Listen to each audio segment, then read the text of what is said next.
I'm working in the area of happiness for last 15 years.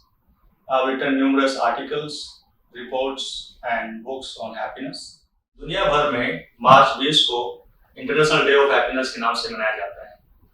इस दिन UN sustainable solutions development network एक report release करता है जिसका नाम है वर्ल्ड हैप्पीनेस रिपोर्ट। ये रिपोर्ट काफी चर्चाओं में रहती है। इंडिया में भी इस पे काफी चर्चाएं होती हैं। ये जो एनुअल रिपोर्ट है इसमें जो इंडिया की जो रैंकिंग है वो काफी कम रहती है। मैं उस कम रैंकिंग से एग्री नहीं करता हूँ। इससे पहले कि हम विस्तार में जाएं कि मैं इससे क्यों एग्री नहीं करता हूँ, क्यों उसको नहीं मानता हूँ, हम थोड़ा हैप्पीनेस के बारे में बात करते हैं। जो हैप्पीनेस का जो आइडिया है, जो कॉन्सेप्ट है, ये तो सदियों पुराना है। कवियों ने, फिलोसफर्स ने, अलग अलग धर्मों ने इसके बारे में बहुत कुछ बातें की हैं। इनफैक्ट हम इंसानों की जिंदगी का एक मेन मकसद ही हैप्पीनेस है। हैप्पीनेस में जो रिसर्च है, जो साइंटिफिक रिसर्च है, ये बहुत पुरानी नहीं है। ये लगभग 40 साल से शुरू हुआ है, तो ये बहुत ही नई ये रिसर्च है और इसमें काफी अभी और ज्यादा प्रोग्रेस की जरूरत है। तो ये जो बेसिक आइडिया कि एक जो व्यक्ति है या एक जो समाज है या जो देश है उसकी हैप्पीनेस को मेजर करना, उसको मापना एक बहुत अच्छा आइडिया है। अगर हमें मालूम हो कि किसी व्यक्ति का, किसी समाज का या किसी देश का जो हैप्पीनेस है वो क्या है, तो जो सरकार है और जो डिफरेंट ऑर्गेनाइजेशंस हैं वो पॉलिसीज बना सकती हैं लोगों की भलाई के लिए। तो जो वर्ल्ड हैप्पीनेस रिपोर्ट का जो आइडिया है कि अलग अलग कंट्री की हैप्पीनेस को मापने का आइडिया बहुत अच्छा आइडिया है, लेकिन जो प्रॉब्लम्स हैं, जो इश्यूज हैं, उसको इम्प्लीमेंट करने में। तो आइए जो दो मेजर इसमें जो इश्यूज हैं उसके बारे में बात करते हैं। जो पहला इश्यू है वो आंकड़ों के बारे में, जो डेटा के बारे में। तो ये रिपोर्ट बनती कैसे है? रिपोर्ट बनाने के लिए गैलप वर्ल्ड सर्वे यूज किया जाता है। गैलप एक इंटरनेशनल ऑर्गेनाइजेशन है। हर साल ये गैलप वर्ल्ड पोल सर्वे करती है। इसमें 130 से ज्यादा देश भाग लेते हैं और हर एक देश से 1000 के आसपास लोगों से पूछा जाता है। इसमें कैंटिल लेटर का यूज होता है। कैंटिल लेटर में बेसिकली लोगों से पूछा जाता है अपने आप को आप इवेल्युएट करो 0 और 10 तक। 0 जो है वर्स्ट पॉसिबल लाइफ, इससे बेकार जिंदगी हो नहीं सकती। तो 10 है वो बेस्ट पॉसिबल लाइफ, इससे बेहतर जिंदगी हो नहीं सकती। तो अलग अलग व्यक्ति अपने आप को इसमें इवेल्युएट करते हैं और जब ये 1000 लोगों का डेटा मिल जाता है तो उसका एक एवरेज लेते हैं, उसका एक औसत लेते हैं। उस औसत से अलग अलग कंट्रीज को रैंक किया जाता है। जिस कंट्री का औसत ज्यादा आता है उसको हायर रैंक किया जाता है, जिस कंट्री का औसत कम आता है उसको नीचे रैंक किया जाता है। तो इस हिसाब से ये वर्ल्ड हैप्पीनेस रिपोर्ट तैयार होती है। इसमें डाटा में जो इश्यूज हैं वो ये है। पहला इश्यू तो ये है, जो डाटा है वो साल में बहुत बार नहीं पूछा जाता, वो साल में 1-2 बार पूछा जाता है। और अगर उस दौरान किसी एक देश में कोई ऐसा इवेंट हो गया, फॉर एग्जांपल कोई पॉलिटिकल इवेंट हो गया है, कोई नेचुरल फ्लड आ गया है, तो जो लोग हैं, जो उनका जो अपना खुद का इवैल्यूएशन ऑफ हैप्पीनेस पे वो अफेक्ट करेगा।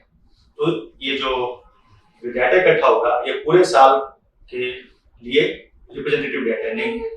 ये एक इश्यू है। दूसरा इश्यू ये है कि कुछ बार, कुछ साल, कुछ देशों में डाटा अवेलेबल नहीं होता है, तो फिर पिछले 3 साल का डाटा यूज किया जाता है। ये दूसरा इश्यू है।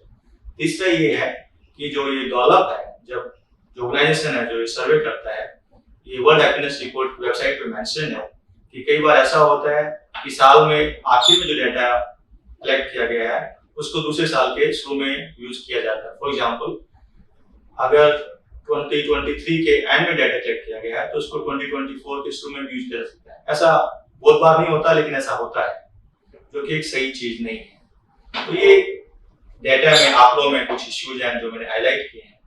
अब चलते हैं दूसरे इश्यू के ऊपर कि इसका जो मेथड है रिपोर्ट बनाने का, इसमें प्रॉब्लम है, इश्यूज हैं। तो ये जो डाटा कलेक्ट किया जाता है बेसिकली सेल्फ रिपोर्टिंग है। जो इसमें व्यक्ति हिस्सा लेते हैं वो खुद अपने आप को रिपोर्ट करते हैं कि वो 0 से 10 के बीच में कितने अपने आप को मेजर करते हैं। एक प्रॉब्लम का इश्यू है क्योंकि इसमें सब्जेक्टिविटी बायस आ जाता है, इसमें अनइंटेंडेड एम्बिग्यूटी आ जाती है। क्योंकि जो हैप्पीनेस है एक बहुत ही पर्सनल सब्जेक्ट है और ये डिफरेंट कल्चर्स में इसका मीनिंग जो है वो बदलता है। कुछ कंट्रीज में जहाँ पे कि लोग ज़्यादा समाज को ज़्यादा अहमियत देते हैं, कलेक्टिव हैं, जैसे कि जापान में, वहाँ पे समाज को, कलेक्टिविज्म को ज़्यादा इम्पोर्टेंस दी जाती है। वहाँ पे इंडिविजुअल शायद खुश हो, लेकिन अगर समाज खुश नहीं है तो अपने आप को शायद कम रैंक कर सकता है। कुछ कंट्रीज हैं जैसे कि यूएस, जहाँ पे इंडिविजुअल को, व्यक्ति विशेष को ज़्यादा अहमियत दी जाती है।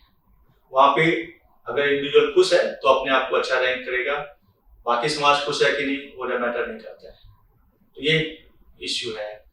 दूसरा इश्यू ये है कि ये मेमोरी पे बेस्ड है, याददाश्त पे बेस्ड है, और जो साइकोलॉजी और न्यूरो साइंस में जो रिसर्च है वो दिखाती है कि जो मेमोरी है, जो याददाश्त है, इसको यूज करके किसी चीज को एवेल्युएट करने में प्रॉब्लम्स है। तीसरा ये है औसत निकालने का जो तरीका है, नेशनल एवरेज, ये वहाँ ठीक है जहाँ कंट्री छोटा है और जो पॉपुलेशन होमोजीनियस एक जैसी है, लेकिन इंडिया जैसे देश में जहाँ इतना बड़ा कंट्री है, इतनी डाइवर्सिटी है, जो नेशनल औसत का जो आइडिया है इसमें भी इश्यूज है।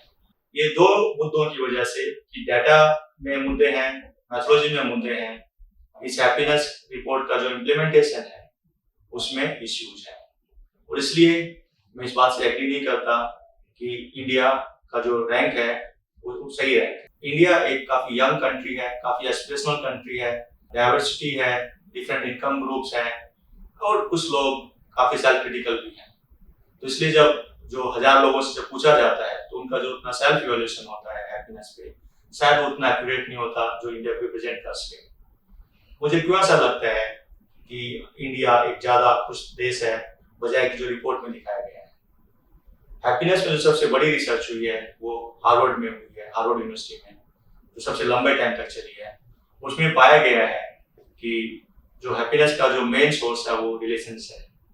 मैं पिछले 15 साल से इंडिया में हैप्पीनेस पे रिसर्च कर रहा हूँ। मैंने भी ये पाया है कि जो रिलेशंस है वो हैप्पीनेस में बहुत इंपॉर्टेंट है, और इंडिया में रिलेशंस आज के टाइम पे भी बहुत स्ट्रॉन्ग है। तो आई थिंक कि India is much more happier country then it's shown in the world happiness report. ये एक रीजन है।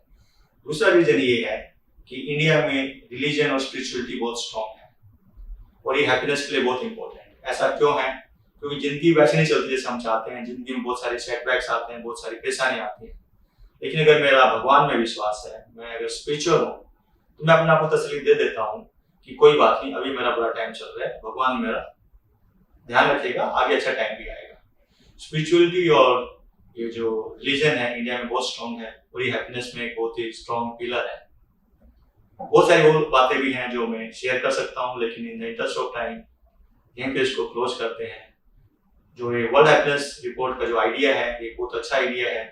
ये जो जिन लोगों ने शुरू किया है, मैं उनको दाद देना चाहता हूँ कि इतना मुश्किल काम उन्होंने शुरू किया है, क्योंकि इतना सारा डाटा इकट्ठा करना इतने सारे कंट्रीज पे कोई आसान काम नहीं है, बहुत मुश्किल काम है। हाँ, इसमें कुछ मुद्दे हैं, कुछ इश्यूज हैं, लेकिन अगर हम उन इश्यूज को, उन मुद्दों को अगर हम सुलझा लें और इस रिपोर्ट को एक बेहतर रिपोर्ट बना लें, तो एक रिपोर्ट बहुत अच्छा सोर्स हो सकता है बहुत सारी कंट्रीज के लिए, अपने लोगों की खुशी को जानने के लिए, और उसको यूज करके जो अलग अलग सरकारें हैं वो पॉलिसीज लेके आ सकते हैं लोगों की भलाई के लिए। Stay happy, thank you.